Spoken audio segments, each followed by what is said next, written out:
और सड़क पर मजबूर होने का मतलब है कि हमारे देश के सुशासन सरकार जो हमारी केंद्र और राज्य की सरकार है वो कभी नहीं चाहती कि गरीब किसान मजदूर के बच्चे पढ़े, उनको रोजगार मिले, उनको जिस तरह से व्यवस्था चाहिए उस तरह से व्यवस्था मिले। तो मैं इस बात पे एक बात कहना चाहती हूँ कि जो हमारे देश में है, जो हमारे देश में केंद्र में और राज्य में सरकार बैठी है, वो यहाँ पे देश के अंदर फिल्म देखने के लिए टिकट को फ्री कर देती है, टैक्स को फ्री कर देती है, लेकिन कभी भी ये नहीं आपने सुना होगा कि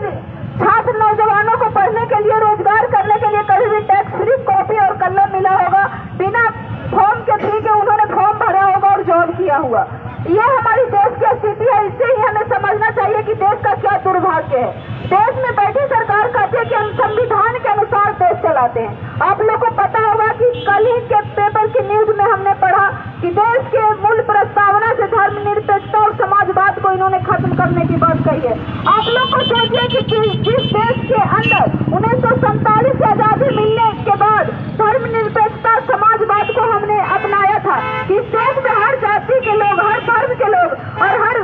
तरह के लोग रहेंगे, लेकिन ये देश की सरकार चाहती है कि इसको हिंदू राष्ट्र बनाना चाहती है। जैसे कि उन्होंने पहले भी बात रखी थी कि हम हिंदुस्तान को हिंदू राष्ट्र बनाना चाहते हैं, लेकिन हमें ये कतई मंजूर नहीं है कि हमारा देश एक हिंदू राष्ट्र बने, क्योंकि हमारी देश में आजादी तभी मिली थी जब हिंदू, मुस्लिम, सिख, ईसाई ये चारों भाई मिलकर लड़े थे, और वही आजादी आज हम जी रहे हैं। लेकिन हम लोग को पता होना चाहिए कि ये देश की सरकार जिस तरह से अपनी सरकार को चलाना चाहती है, इस देश के ऊपर जिस तरह से तानाशाही को लादना चाहती है, उसे हमें मंजूर नहीं करना, उसे हमें